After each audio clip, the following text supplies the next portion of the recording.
In this 39th lecture, we are going to introduce the concept of spectral density and study some of the properties of spectral density. I had already introduced the topic yesterday, and the topic concerns the representation of random variables in the frequency domain. So far, our discussion has all been in the time domain. And as we had discussed last time, you cannot really take the Fourier transform of x of t if x of t is a random process, because the Fourier transformability condition, that is absolute integrability or finite energy, is not obeyed by a random time function. It extends from minus infinity to plus infinity, and therefore to be able to utilize Fourier transform, what we do is we take a truncated version of the random variable. That is, we multiply x of t by a window function w of t, where the window function is such that it has a finite duration. For example, window function could be equal to 1 for, let's say, minus capital T less than equal to small t less than equal to plus t. That is, from minus t to plus t, the window function exists, otherwise it is 0. Which simply means that we are passing the random time function through a gate, and this gate is u of t plus t minus u of t minus capital T. All right, and let's call this as the truncated version of the random function, random time function. The subscript capital T stands for truncated as well as half length of the window. All right, half length is capital T, and then x t of t can be Fourier transformed. We can write capital X t of omega as the Fourier transform of x t of t. All right, and therefore this is minus infinity to plus infinity, the usual definition, x t of t e to the minus j omega t dt. This is the Fourier transform. Now obviously it can also be written as minus t to plus t. All right, instead of x t of t, we could write x of t.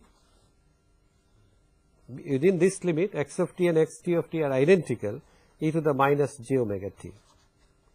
So one way of saying that we can make a Fourier transform of the random time function is to say that instead of integrating over the complete range, we integrate over a certain finite range, and in that sense sometimes such an integral is also called finite Fourier transform. I didn't wish to emphasize on this because the initials are FFT, and FFT stands for something else in the literature, that is fast Fourier transform. This is a finite Fourier transform in the sense that the limits are not minus infinity to plus infinity, it is minus t to capital T, and therefore the value of this shall not only depend on omega, but it shall also depend on capital T, and this is what has been represented here. The subscript capital T represents half duration, and it is indeed a function of omega. Now if you recall Parseval's theorem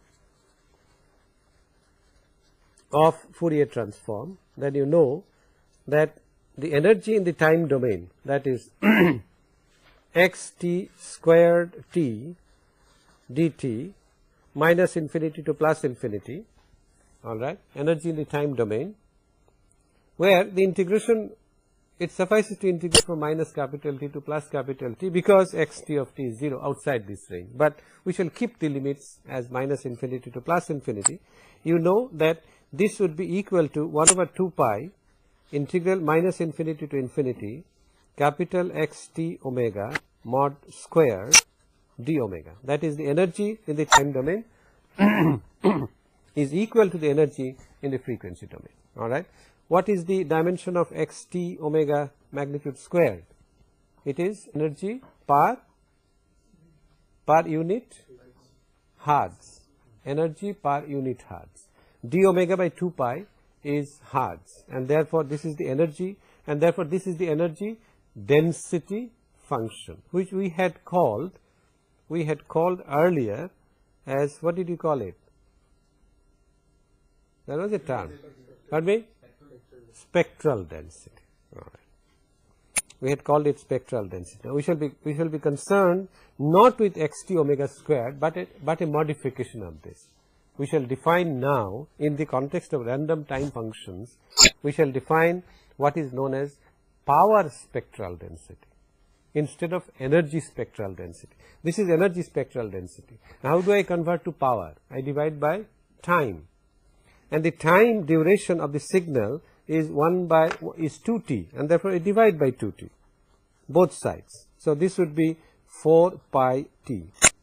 I divide by 2t. All right.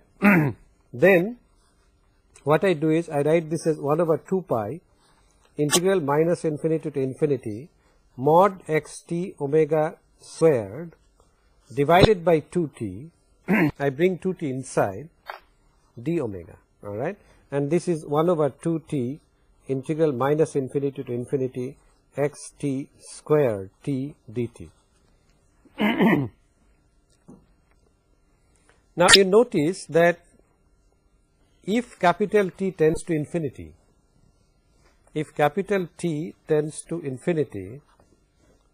then what is this integral? This is simply, no, this integral. It's the average of the square of x.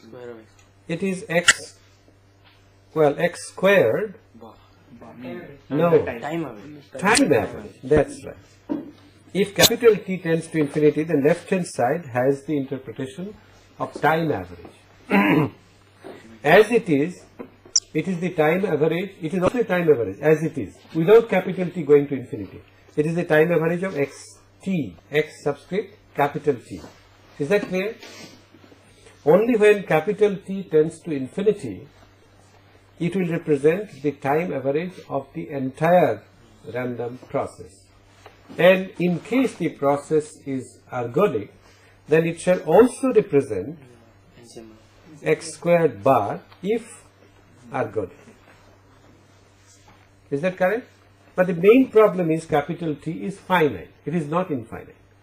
And therefore, we cannot say anything about the right hand side. We cannot relate the right hand side to either the time average or the ensemble average unless capital T goes to infinity. Now if capital T goes to infinity, then you know xt omega doesn't exist, and therefore there is a difficulty. So what we do is, instead of allowing capital T to go to infinity now, we take the expectation of both sides. That is, we forget about these interpretations, forget about this, and take expectation function. All right, take the ensemble average of the left hand side and the right hand side. Then what you get is the following. You get 1 by 2t, and you know expectation and time integration can be interchanged. So expectation of xt squared t dt, this would be equal to 1 over 2 pi minus infinity to infinity xt omega mod squared divided by 2t e of this, expectation of this, multiplied by d omega. What we have done is, without bothering about the value of capital T, we have taken the expectation. Now, the expected value, if the process is stationary, then the expected value of xt squared dt, what will this be, irrespective of the value of t? Even if we take just one sample in the complete random function, random time function, and average it over the ensemble, then what is this value? Isn't this precisely equal to x squared bar, irrespective of t? All right, and then we know that this function had existed between minus t and plus t. Instead of minus infinity to plus infinity, it exists only between minus t and plus t. Therefore, this integral then becomes independent of capital T. This integral, pardon me? This will be x squared bar. Alright. So whether capital T goes to infinity or not, it doesn't matter. But let's put it to infinity. Let's put limit capital T to infinity. Because this is independent of capital T, the left hand side is x squared bar. And in the right hand side, this is a very clever way of going into Fourier transform, going into the frequency domain. Sir, how is it independent of capital T? Because xt, this function exists between minus infinity, minus t and plus t. And this is a constant, the expectation is a constant, x squared bar. So integral dt from minus t to plus t is twice t and twice t cancel. You simply get x squared bar. Alright? This is independent of capital T, expectation. Even if you take a single point, x1 let's say, and take the ensemble average, it would be x squared bar. And therefore, if you take over a range, it shall remain x squared bar. Alright. So x squared bar, therefore, I get as 1 over 2 pi. Notice this carefully. Minus infinity to infinity. Now, limit t tends to infinity, because this function is a function of t. Expected value of xt omega mod squared divided by 2t d omega. Now, it is reasonable to expect, I can't say it very confidently, if it does exist, and it is reasonable to expect that this quantity will exist. It may or may not. There are random time functions in which even a finite interval, if you divide by 2t and allow t to go to infinity, it may or may not exist. If it does exist, and in most of the practical cases it does, there is a slight fuzziness or uncertainty in the statement, but if it does exist, then this gives a beautiful way of converting a time domain into a frequency domain. And with that end in view, this quantity is given the symbol S, capital S, x, subscript x, which means that it belongs to the random process x, Sx of omega. Alright, this quantity is given this notation, and the term that is used for it, let me write it again, 1 over 2 pi integral minus infinity to infinity Sx of omega d omega, where Sx of omega is the limit t tends to infinity expected value of xt omega mod squared divided by 2t. That's the definition of Sx of omega. And Sx of omega, if you look at it carefully, the unit of xt omega whole squared is energy per hertz. Alright. So if I divide by t, it shall be power per unit hertz. And therefore, this the expectation does not change the unit, because small p, the spectral the probability density function, is dimensionless, and therefore this whole thing has the dimension of power per unit hertz, and therefore Sx of omega is called the power density, or to make it more specific that power is not being computed in the time domain, you call this as a power spectral density, or in the context of random time functions, it may simply be called the spectral density.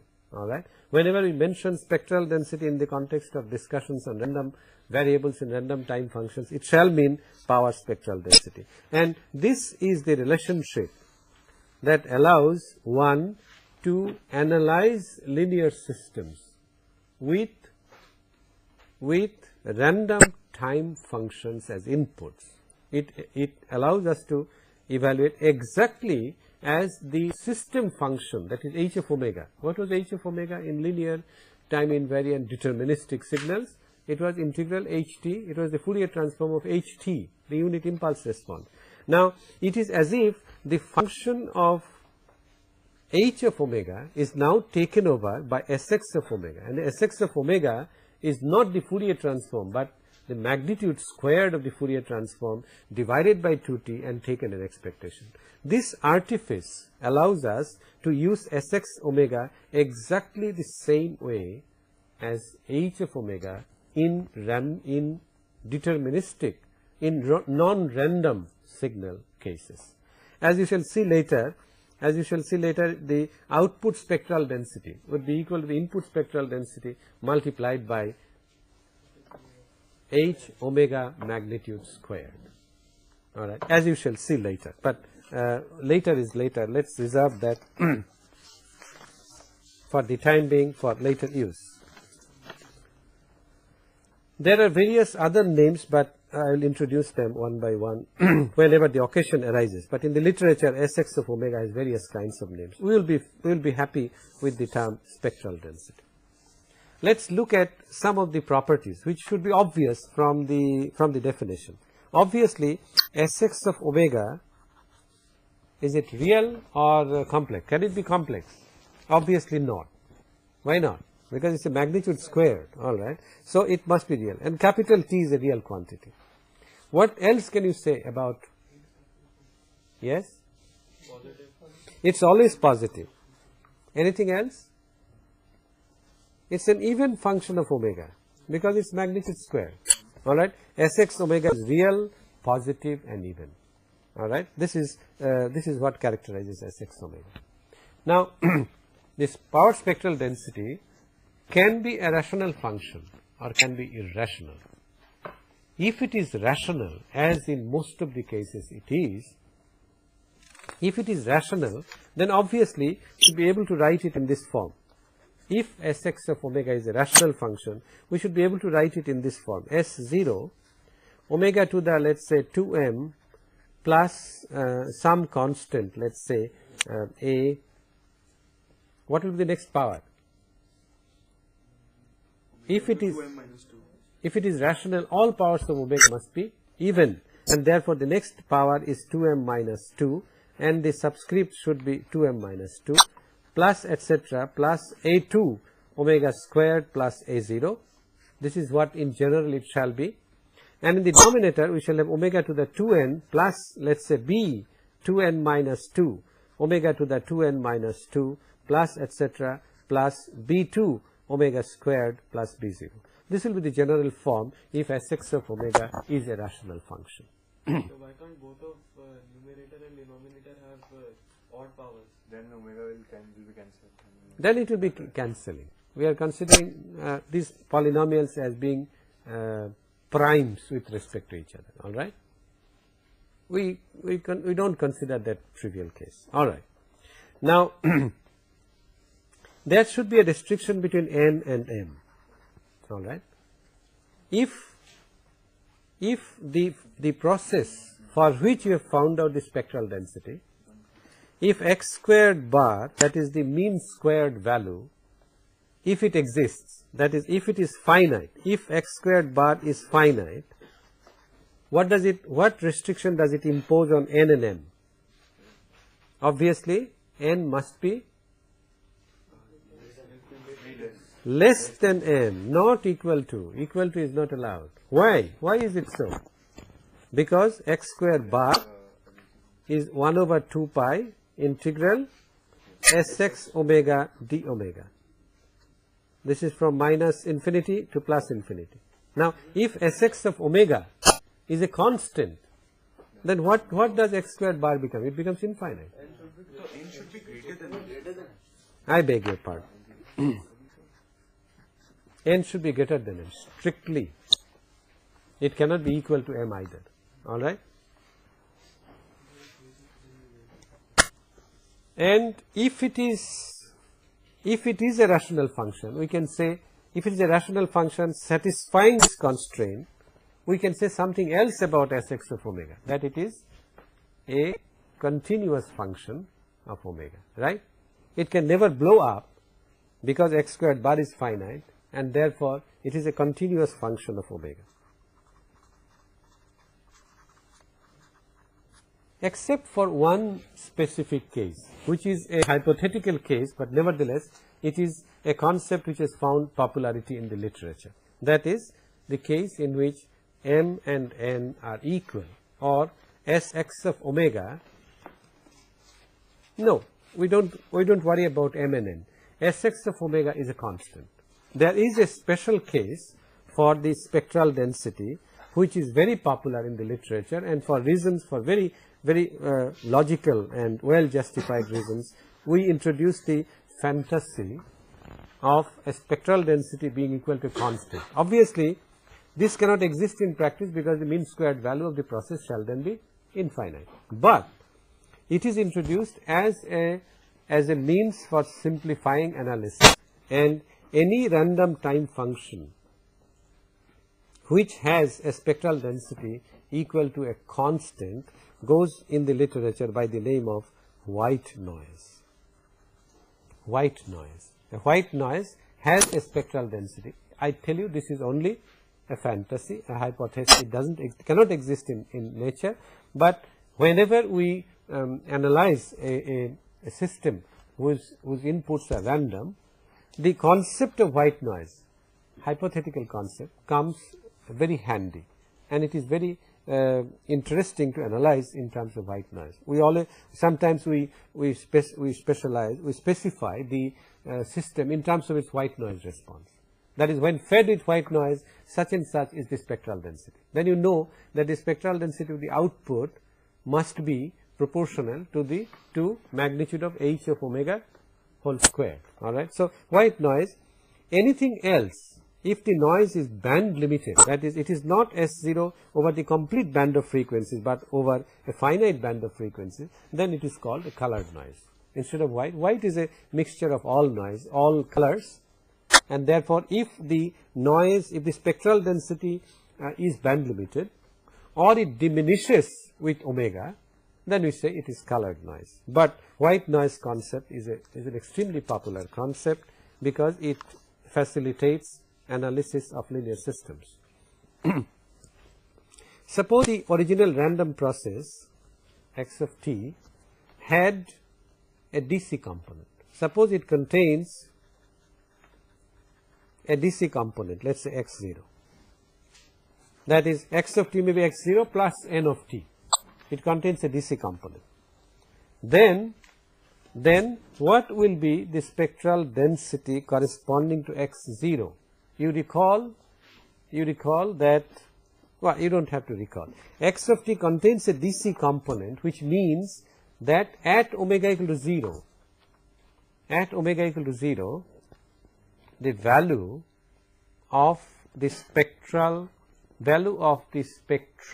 or the power spectrum shall be x0 squared. All right. Suppose xt is x0, then what is its energy, either in the frequency domain or in the time domain? X0 squared. All right. X of t could be a voltage or current in a 1 ohm resistor or across a 1 ohm resistor. Then x0 squared is its energy. Now, what does it mean? It means that there exists a finite energy in 0 bandwidth. It is only concentrated at a single frequency omega, and the power, the energy is x0 squared. All right. So what is the power spectral density? The energy is x0 squared. That's right. And therefore, if there is a DC component, the corresponding spectral density must contain a delta omega component. Only at omega equal to 0, it shoots up. At all other values of omega, it dies.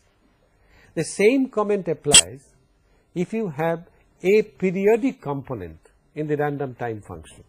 For example, if x of t contains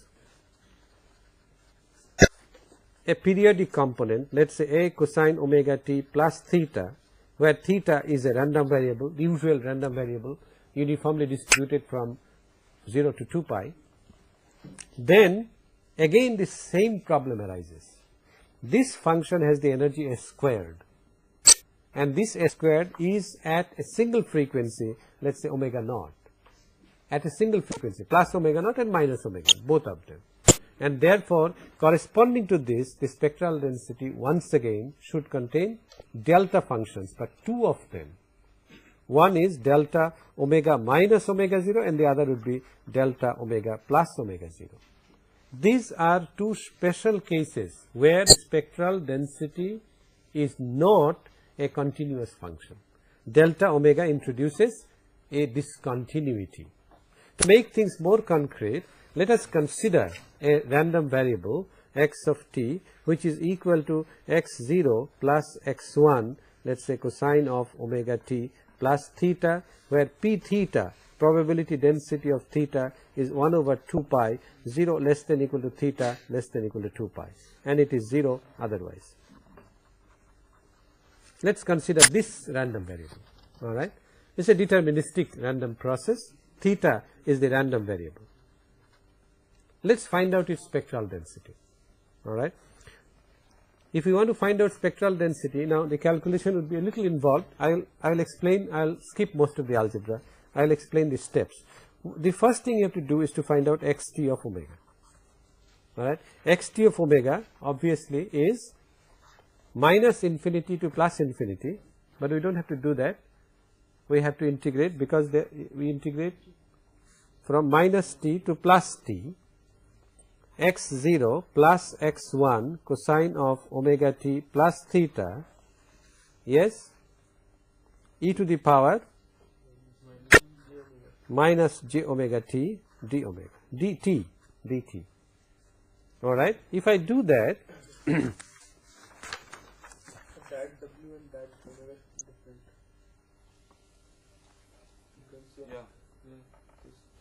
Omega not. well, we use omega. Correct. Thank you. This is a particular component. All right. Now, if I integrate this, obviously I shall get 3 terms. One corresponding to x0, one corresponds to x1 e to the power j omega 0 t plus theta, and a third corresponding to e to the power minus j omega 0 t plus theta.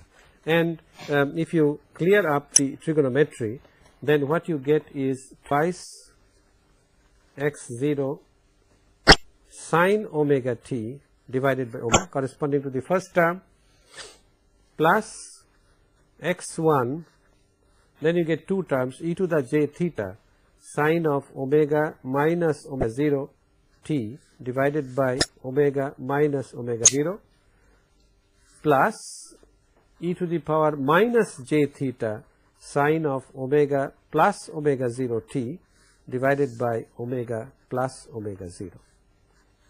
This is the final result. What we have to find out now, to find out the spectral density, we have to find out the mod square of this, mod square of xt omega. Now, in the process, in finding this, what we have to do is to take the real part of this and take the imaginary part, square the real part and add to the square of the imaginary part. You see that the real part of xt of omega shall have this term, and then x1 cosine theta multiplied by this plus this. Is that okay? And the imaginary part would be j x1 sine theta multiplied by this minus this. One has to be careful. And then when you square it up and add, well, what shall you get? Once again I skip the trigonometry. The magnitude squared would be, first of all, you shall have a square of this term, alright. So you will get 4x0 squared sine of omega t divided by omega squared, plus corresponding to this you shall have this squared cosine squared theta plus this squared sine squared theta, and therefore you shall have x1 squared sine squared omega minus omega 0 t divided by omega minus omega 0 squared. You shall also have the square of the other term, that is sine squared omega plus omega 0 t divided by omega plus omega 0 squared. Is that all? No, the plus 4x0. You shall have, Imaginary sine omega t by omega. we shall have a term containing 2 terms. cosine theta. We won't have a term containing sine theta, shall we? Shall we have a term containing sine theta? Yes or no? Why can't you say? Okay, let us say this is A plus B e to the j theta plus C e to the minus j theta. What we are doing is A plus cosine theta B plus C plus j sine theta B minus C. When I am squaring this, I will get a twice cosine theta term. When I am squaring this, I get a sine squared term, which combines with cosine squared to make it 1. So we shall have one term containing cosine theta plus term containing, I don't want to write this term because I shall get rid of it. How? I take now the expectation. I take the expectation. When I take the expectation and divide by 2t, that is how I get the spectral density. When I take the expectation of this term containing cosine theta, what is the expectation? 0, because this is periodic with theta and we are integrating from 0 to 2 pi. It is uniformly distributed, and therefore all that shall remain is only these 3 terms. Therefore, Sx of omega, again I skip the algebra, the trigonometry. Sx of omega would be limit t tends to infinity, do not forget that capital T has to go to infinity, then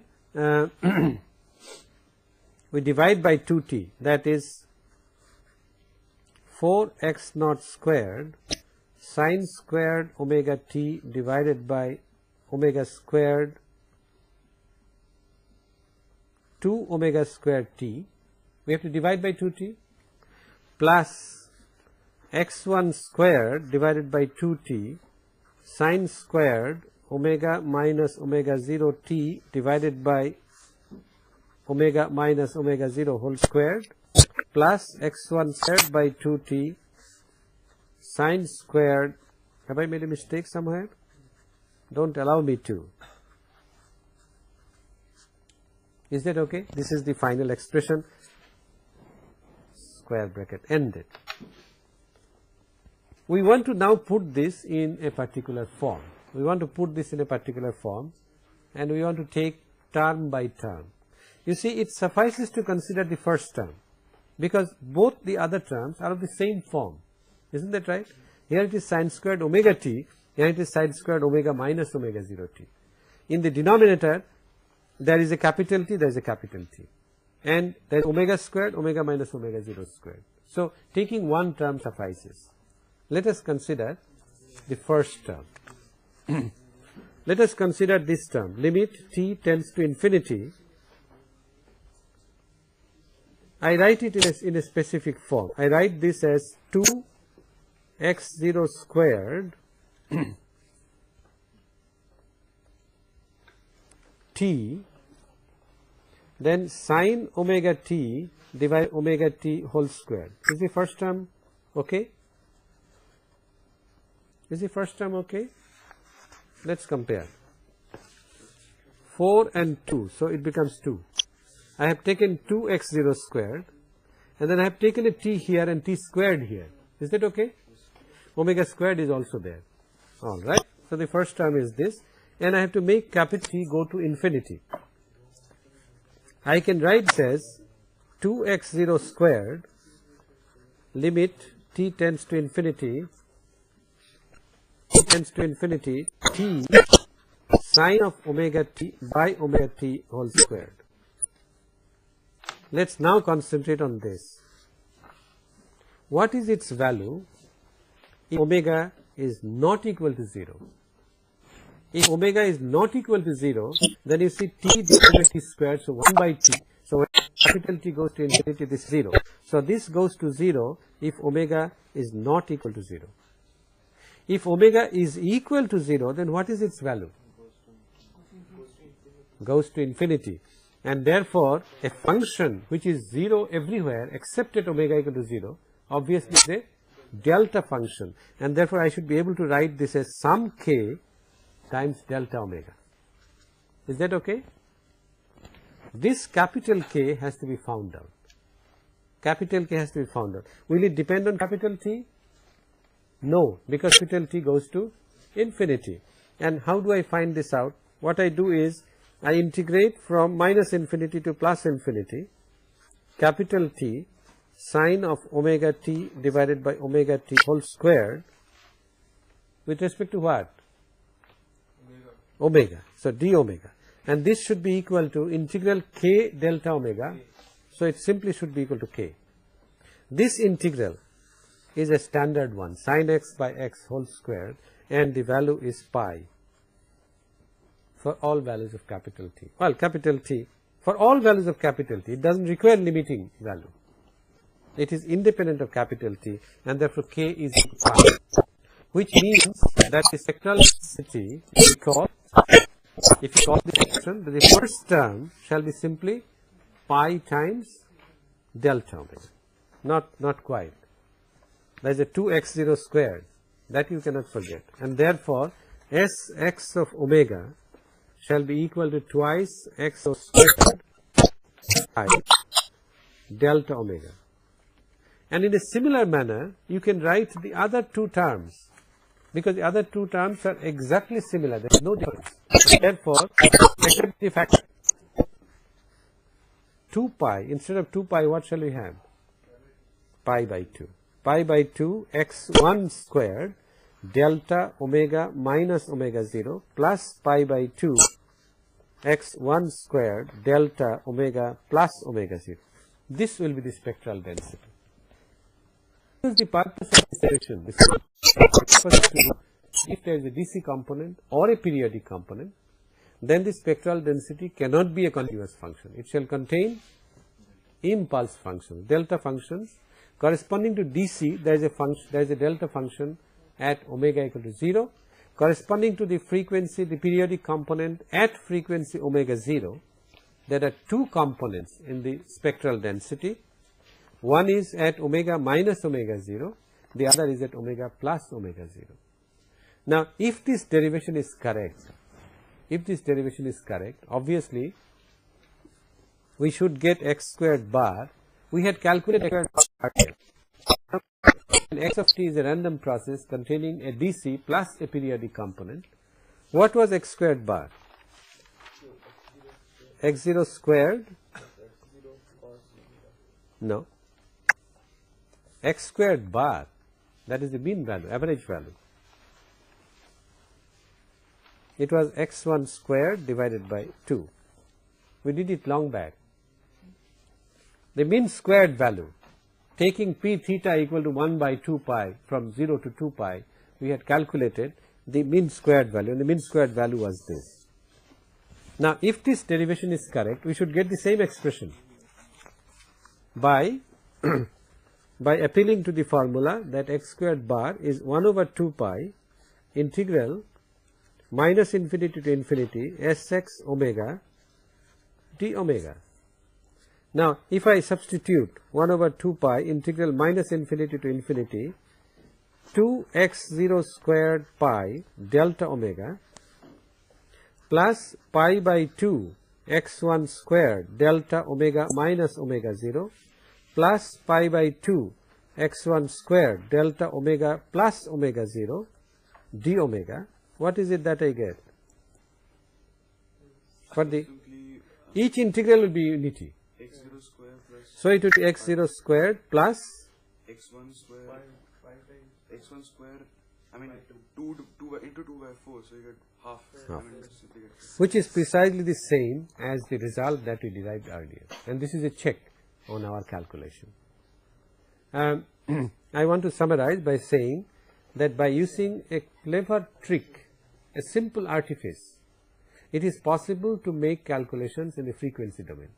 What is our motivation? Why are we so insistent on transferring calculations to the frequency domain?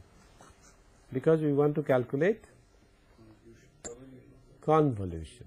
That is the response of a linear time invariant system to a random input. And convolution is no longer simple multiplication. You cannot do that because the random time function itself does not have a Fourier transform.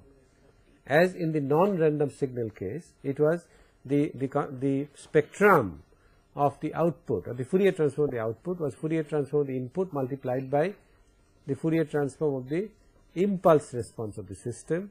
Well, it's not quite this. what shall be available here is with regard to the power spectral density, and next time we will see how the power spectral density of the input transforms to the output with a multiplication of h of omega whole squared. What can you call now h of omega whole squared? It is no longer, it is a system function. H of omega is a system function, but it is not a system function which comes into effect. You see, exactly like in a non-random signal case, x of omega times h of omega is equal to y of omega. Well, it is true that y of omega magnitude squared equal to x of omega magnitude squared multiplied by h of omega magnitude squared, but it is not this function from which it comes. It comes from a consideration of the spectral density, that is Sx of omega. You will see that Sy of omega, you can't say capital Y of omega because y of n is not Fourier transformable, y of t is not Fourier transformable. You will see that this is equal to h of omega magnitude squared multiplied by Sx of omega, power spectral density. What name can you give to this function? Let it be somewhat more reflective of the function. Impulse response spectral density. Impulse response, that's too big. Something else. Put some correlation. It is called as the power transfer function. Power transfer function. It should strictly be called spectral density transfer function, because this is equal to Sy omega divided by Sx omega. Alright, it should strictly be called spectral density transfer function, but it goes in the literature in the name of power transfer function. And this is a good point to stop today. We will continue this discussion next time. Power transfer function.